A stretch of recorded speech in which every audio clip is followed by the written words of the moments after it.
రాష్ట్ర వ్యాప్తంగా సంచలనం సృష్టించిన ఫోన్ ట్యాపింగ్ కేసు విచారణ వేగవంతంగా నడుస్తోంది.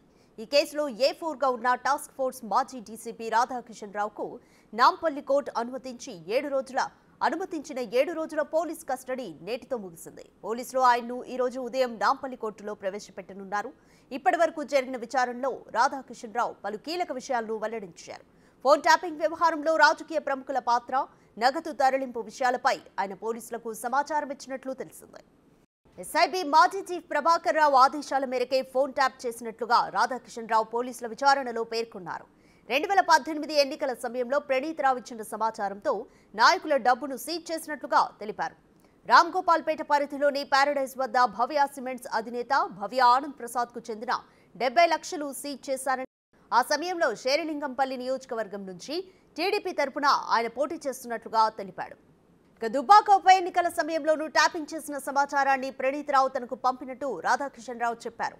బీజేపీ నుంచి పోటీ చేస్తున్న రఘునందన్ రావు బంధువులకు చెందిన ₹1 కోట్లను తన బృందం బేగంపేట పరిధిలో స్వాధీనం చేసుకున్నట్లు తెలిపాడు. మునుగోడు ఉప ఎన్నికల సమయంలోనూ కోమటిరెడ్డి రాజగోపాల్ రెడ్డి అనుచరులు అయిన గుంట సాయి కుమార్ రెడ్డి, మహేష్, వెన్నం భరత్లను అడ్డగించి వారి నుంచి ₹3.50 కోట్లను స్వాధీనం చేసుకున్నట్లు తెలిపాడు. ఎన్నికల డబ్బును టాస్క్ ఫోర్స్ వాహనాల్లో తరలించినట్లుగా వెల్లడించారు. డీటెయిల్స్ మా ప్రతినిధి రాణా ప్రతాప్ అందిస్తారు. రాణా ప్రతాప్, ఫోన్ ట్యాపింగ్ కేసులో ఇంకా రాధాకిషన్ రావు ఇంకా ఏమేమి అప్డేట్స్ ఇచ్చారు, పోలీసులకు ఏమేమి ఇన్ఫర్మేషన్ ఇచ్చారు?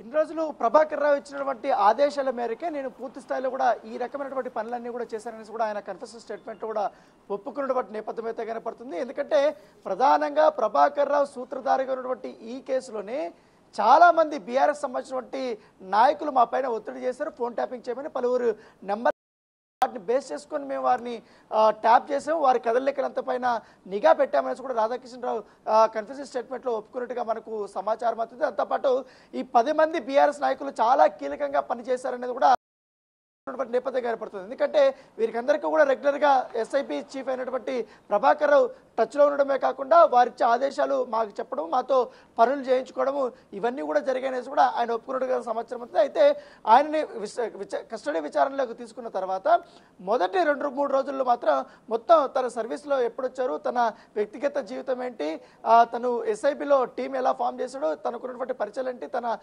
టీం యొక్క సభ్యుల పరిస్థితి ఏంటి, మీరు ఏ పనులు చేస్తారనే దానిపై కూడా పూర్తి స్థాయిలో దర్యాప్తు అధికారులు ఇన్ఫర్మేషన్ తీసుకున్నారు. వాటిపైన అంతా కూడా ఆయన కొన్ని అంశాలను కూడా ప్రస్తావించినటువంటి నేపథ్యం ఏర్పడుతుంది. తర్వాత 3వ రోజు నుంచి కూడా ఈ యొక్క ఎస్ఐపిలో జరిగినటువంటి ఫోన్ ట్యాపింగ్ వ్యవహారం కానీ, అలాగే డిపార్ట్మెంట్లో తనకు సహకరించినటువంటి మొత్తం వ్యక్తుల గురించి కానీ, అలాగే జట్టులో పనిచేసినటువంటి వారి వ్యక్తిగత జీవితం కానీ, ప్రణీత్ రావు ఎట్లా సహకరించారు, అలాగే భుజంగరావు ఎలా సహకరించారు, తిరుపతన్నకి ఎలా సహకరించారు, వీళ్ళు చేసినటువంటి పనులు ఏంటి, అలాగే దాంతోపాటు వీళ్ళ మీద అనేక ఆరోపణలు వచ్చాయి. రియల్టర్స్ కానీ, వ్యాపారవేత్తలు కానీ, మిగతా వాళ్ళందరూ చాలా మంది కూడా బెదిరించి డబ్బులు తీసుకున్నారు, వాళ్ళ యొక్క ఫోన్లని ట్యాప్ చేశారనేసి కూడా ఇప్పటికే ఇన్ఫర్మేషన్ వచ్చినటువంటి నేపథ్యంలో వాటన్ని బేస్ చేసుకుని దాదాపు 200 దాకా కూడా క్వశ్చన్స్ని ప్రిపేర్ చేసుకొని రాధాకిషన్ రావుని క్వశ్చన్ చేసినట్టుగా మనకు సమాచారం అందుతుంది. దాంతోపాటు రాధాకిషన్ రావు ఈ కేసులో చాలా కీలకం కాబట్టి ఆయన్ని ఎట్టి పరిస్థితుల్లోనే ఇప్పుడు ఈ కేసు కోర్టులో వీగిపోకుండా పూర్తి స్థాయిలో అతన్ని ఆధారాలు సేకరించాలన్న ఉద్దేశంతో దానికి తగ్గట్టుగానే పూర్తి స్థాయి ఇన్ఫర్మేషన్ తీసుకున్నట్టుగా మనకు సమాచారం అవుతుంది. ఇప్పటికే రాధాకిషన్ రావుని కస్టడీకి తీసుకోకముందే పోలీసులు కూడా న్యాయ సలహా తీసుకున్నారు. ఎందుకంటే ఈ కేసులో ప్రభాకర్ రావు అన్న అప్రూవర్గా మారాలి, లేకపోతే రాధాకిషన్ రావు అన్న అప్రూవర్గా మారాలి. ఆల్రెడీ ప్రణీత్ రావు అన్ని తాను చేసినటువంటి నేరాలను కూడా ఒప్పుకున్నటువంటి నేపథ్యంలో ఇప్పుడు రాధాకిషన్ రావు స్టేట్మెంట్ అనేది చాలా ఇంపార్టెంట్ కాబట్టి దాని తగ్గట్టుగా ఆయన చెప్పినటువంటి అంశాలు కానీ, అలాగే టాస్క్ ఫోర్స్ వాహనాల్లో ఇతరులకి డబ్బులు పంపించినటువంటి వ్యవహారం పైన కానీ, వెంకటరామరెడ్డికి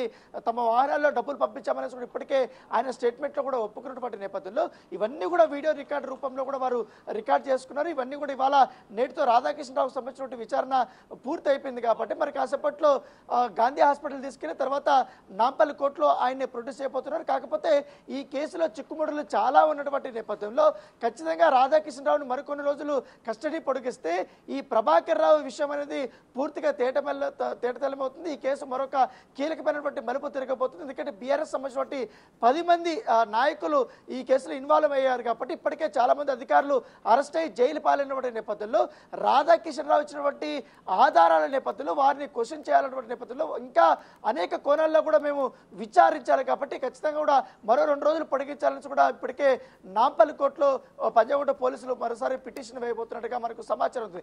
మరోవైపు ప్రభాకర్ రావు విషయంలో మాత్రం ఇప్పటి వరకు తను హైదరాబాద్కి రాలేదు. ఈ కేసు నుంచి ఎలా తప్పించుకోవాలనే దానిపై కూడా ఆయన తనకు సంబంధించినటువంటి కొంతమంది న్యాయవాదులతో హైదరాబాద్లో ఉన్నటువంటి వారితో టచ్లోకి వెళ్ళినటువంటి నేపథ్యం అయితే కనపడుతుంది. ఎందుకంటే ఇప్పటికే వయసు పెరిగిపోయింది, ఆరోగ్య దృష్ట్యా తాను ఈ కేసు నుంచి ఎలా తప్పించుకోవాలనే దానిపై కూడా వారి నుంచి న్యాయ సలహాలు తీసుకున్నట్టుగా మనకు సమాచారం ఉంది. సో ఖచ్చితంగా ఈ కేసులో ప్రభాకర్ రావు వస్తే మాత్రం ఇప్పుడున్నటువంటి అన్ని చిక్కుముడులు కూడా వీడిపోయే అవకాశం ఉన్నటువంటి నేపథ్యంలో దానికంటే ముందు రాధాకిషన్ రావు స్టేట్మెంట్ అనేది చాలా కీలకం. సో ఆయన అనేక అంశాలను కూడా ప్రస్తావించారు. వాటికన్నిటి కూడా ఎవిడెన్స్ దొరికినటువంటి నేపథ్యంలో ఖచ్చితంగా ఇప్పుడు ప్రభాకర్ రావు కానీ ప్రణీత్ రావు కానీ వీళ్ళకందరికీ కూడా రాధాకిషన్ రావు అనేక ఆదేశాలు ఇచ్చాడు కాబట్టి ప్రభాకర్ రావు ఇచ్చినటువంటి ఆదేశాలు కూడా రాధాకిషన్ రావు కూడా పాటించాడు కాబట్టి ఖచ్చితంగా వీరిద్దరి చుట్టే ఈ యొక్క కేసు అనేది తిరిగిపోతుంది.